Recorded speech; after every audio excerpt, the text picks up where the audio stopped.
What's going on, everybody? Welcome into Jump Street. Merry Christmas, Happy New Year. Hope you enjoyed the holidays with friends and family, and hopefully your 2024 is off to a great start.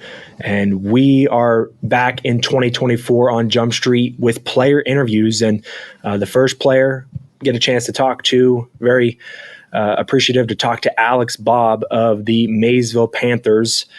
In the MVL, 6-3 on the season, big win against Sheridan in their last game. And Alex Bobb, a Maysville Panthers legend, eclipsed 1,000 points at the beginning of the season. And we talked about that moment going into that game, the emotion, the feeling, like how do you go into a game knowing you're about to hit 1,000 points, but you're also trying to play to win. You're playing your opponent, but you also have that 1,000-point pressure on top of you. He talks about that moment.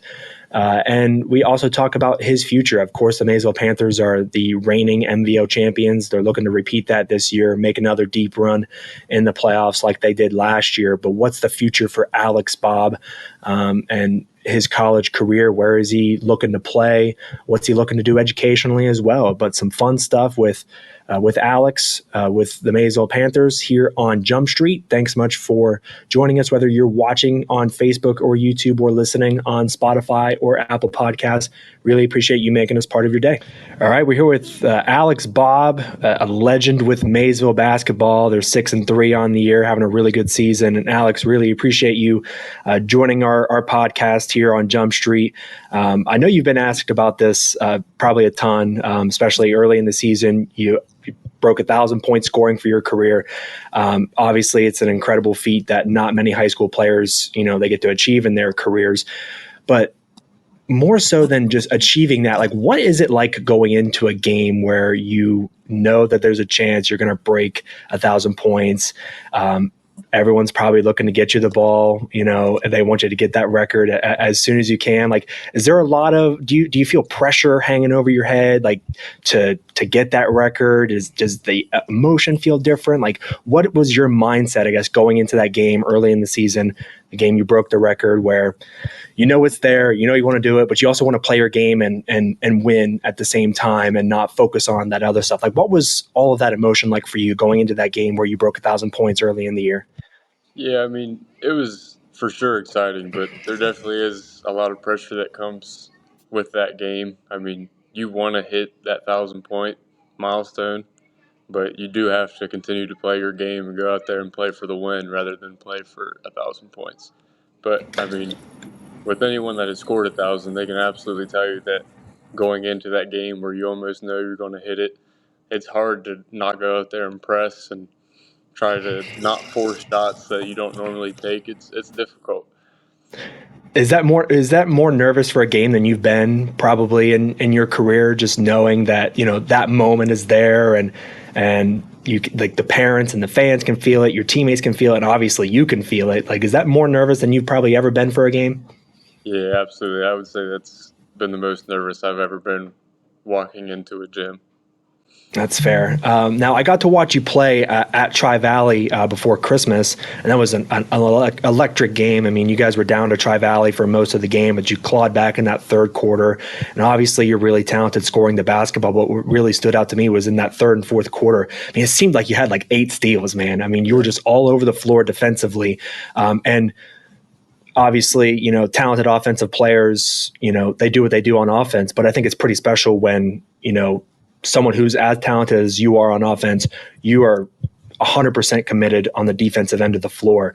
How hard do you work in practice defensively? You've got the skill offensively, but how much do you put in, during the week defensively to be sound in one-on-one matchups, get steals, get in passing lanes, and just set your offense up, on the half court on the other end of the floor?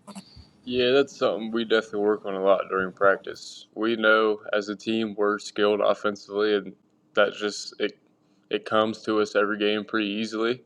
But so we work pretty hard. We do, I'd say 60% of our drills are working on defense, technique, and where we need to be during this situation. And we work hard at it, and I'd say that it's something that Coach Brown has definitely worked on with me over the past few years. Is when I'm struggling offensively in a game, focusing on the little things like being in the right spot, getting a steal, and then the offensive side just comes naturally after that when you focus on the small things. Now, obviously, the goal for your team is to win the MVL again. You go back and make another deep run in the playoffs like you did last year. But have you started thinking about what's next for you in your career after the season with Maysville? I mean, have you had any conversations with coaches from colleges? I'm sure you're getting a lot of looks from D3 schools, probably a ton of D2 schools. I don't know if you've had any contact with teams that are at the D1 level, but have you thought about that next step for you yet, while also trying to, focus obviously on the now and the present and winning games for Maysville and win the league and going to the playoffs and things like that. But have you thought about the next step for you? Yeah, for sure. I mean, it's hard to kind of ignore that and put it off to the side. I mean, obviously, we want to go out there and win every game and take it game by game. But, I mean, that is the next step of my life, so it is something I have to put a lot of thought into. I've been in contact with a few coaches, and it's something that my family and I talk about a lot more than anything else, and just making sure I make that next step the right way. Now, of course, I'm sure, probably something that factors into that too is maybe what you want to pursue career-wise. Obviously, basketball I know is a passion of yours, but career-wise is probably something that factors into a decision you make, going to a school as well, what you want to pursue educationally. Is that a big factor for you? Not so much the basketball. I mean, that's obviously a big part, but it's also the school side of it too? Yeah, for sure. I mean, I do want to major in business, so it's something that every college you're going to go to is going to have. Right. So it's pretty easy in that aspect to know that you're going to go to a college that has what you want to major in. So, I mean, it comes down to going to visits and seeing what kind of things their business department offers and making sure you like the people you're around all the time, because that's your life for the next 4 years. Exactly. Yeah, well, and like you said, most schools have a business program, so really you can maybe focus more on the basketball side and figure out what the best fit is for you and your game and your career moving forward, man. But best of luck the rest of the season, man. Go get a back-to-back league titles and make another deep run in the playoffs, man. But I really appreciate you taking time out of your school day to hop on a podcast for 5 or 6 minutes and talk some hoops, man. This was a lot of fun. Yeah, thank you for letting me come on. I appreciate it.